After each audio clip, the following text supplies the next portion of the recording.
বাড়ির কাছেই মেলা, তাই বিকাল হলেই ইচ্ছে হয় মেলায় ঘুরে আসি। যা সব সুন্দর সুন্দর জিনিসপত্র বসেছে, মনে হয় সব কিনে ঘর ভর্তি করি। এটা দেখো পিক বাজারের চিত্র। এখানেও অনেক জুয়েলারির স্টল কিন্তু রয়েছে। এখান দিয়েও দেখো কত দুলের কালেকশন, ভীষণ সুন্দর সব দেখতে। পিক বাজারের মধ্যেই রয়েছে কিন্তু সেই সেরামিকের স্টলটা, তোমাদের ভিডিও আগেই শেয়ার করেছি। এগুলো সমস্ত বিগ বাজারের স্টল। বিগ বাজার থেকে বেরিয়ে মোমোর স্টলটাই যাচ্ছি।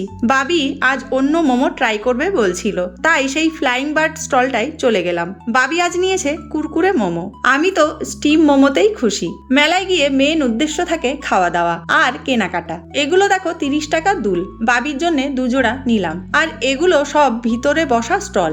এত বড় মেলা একদিনে তো দেখা সম্ভব নয়, ঘুরতে ঘুরতে পাগল হয়ে যাবে। সব রকমের দামে সুন্দর সব জিনিসপত্র রয়েছে। বাবি আমাকে এই দুলজোড়া বিগ বাজার থেকে কিনে দিল। বিগ বাজারের ভিতরে চন্দ্রিমা স্টল থেকে শেষে খেয়েছিলাম কেক।